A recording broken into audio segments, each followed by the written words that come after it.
Bienvenue dans Maths 126.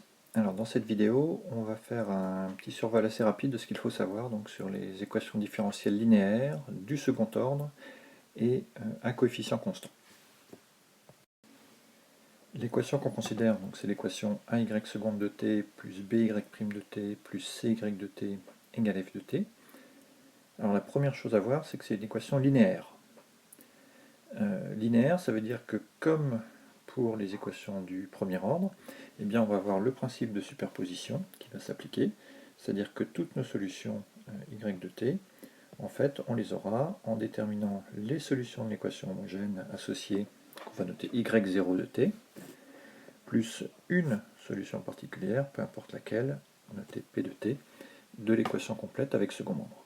Donc ce qu'on va voir maintenant, c'est comment on obtient chacune d'entre elles. Alors on commence par la résolution de l'équation homogène. Donc ce qu'il faut bien voir ici, c'est que les trois coefficients a, b et c sont des constantes, ce ne sont pas des fonctions de t, ce sont des constantes, des nombres réels.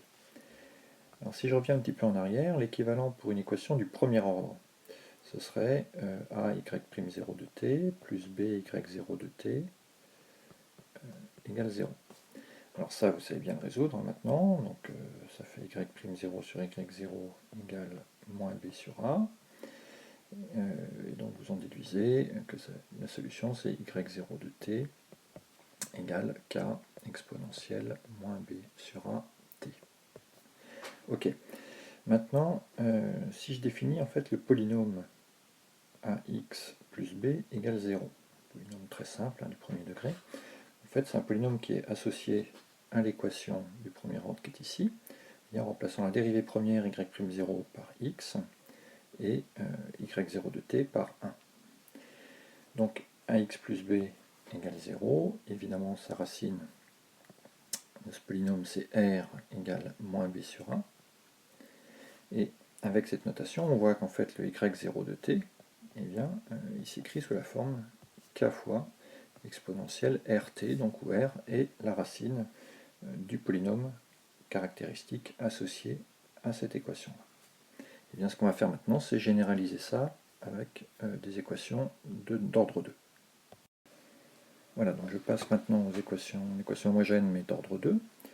Si je reprends encore une fonction exponentielle, là, sous la forme u de t égale exponentielle rt. Évidemment, donc le u' de t, ce sera r exponentielle rt, et u seconde de t, ce sera r carré exponentielle rt.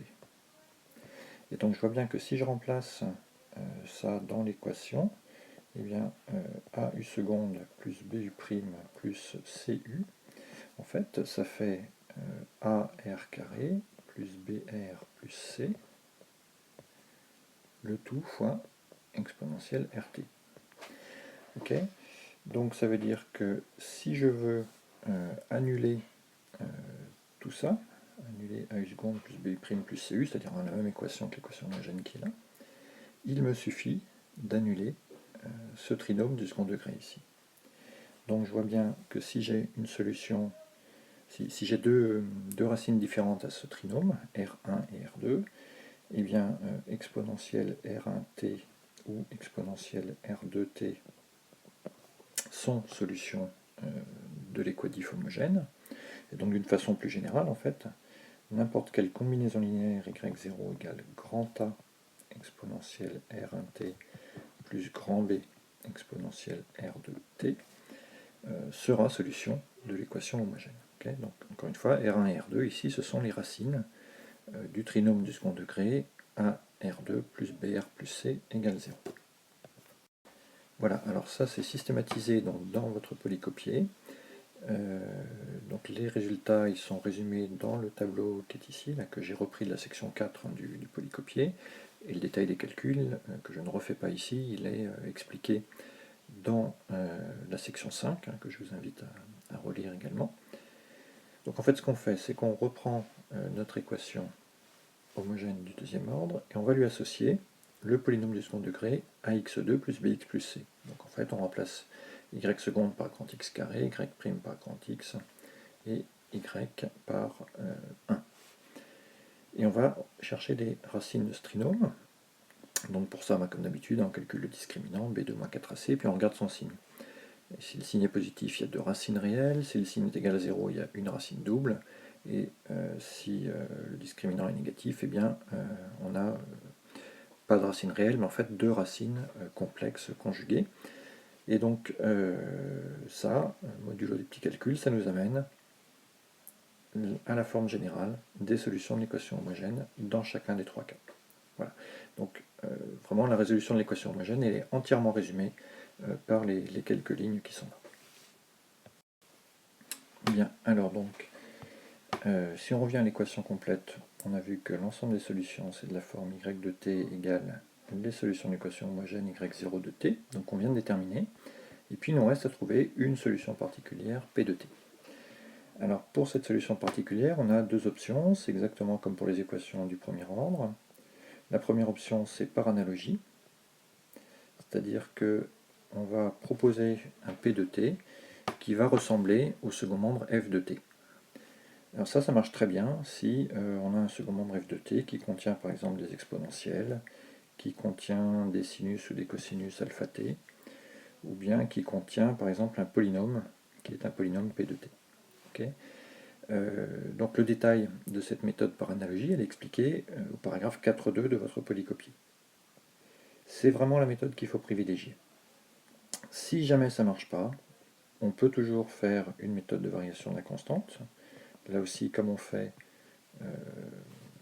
pour les équations différentielles du premier ordre, c'est-à-dire qu'on va proposer une solution particulière sous la forme k de t fois la forme qu'on avait, si vous voulez, ou un des morceaux du y0 de t. Là aussi, c'est expliqué dans le polycopier. Ce qu'il faut bien comprendre, par contre, c'est que ça va nous donner une équation qui sera beaucoup plus compliquée que pour le cas du premier ordre, parce qu'on va récupérer une équation où on aura du k seconde et du k'. Donc on n'obtiendra pas le k de t directement, mais il faudra à nouveau intégrer une équation du premier ordre pour récupérer k', et ensuite l'intégrer pour récupérer k. Donc c'est assez lourd, et vraiment il faut privilégier la méthode par analogie. Voilà, donc c'était un petit résumé rapide de la méthode de résolution donc des équations différentielles du second ordre, linéaires, j'insiste, et à coefficient constant. Là aussi c'est très important. Donc je vous invite maintenant à lire votre polycopier en détail là-dessus, les sections 4 et 5. Et puis si vous avez des questions, bien sûr, vous pouvez toujours donc nous envoyer des mails ou nous demander lors des séances.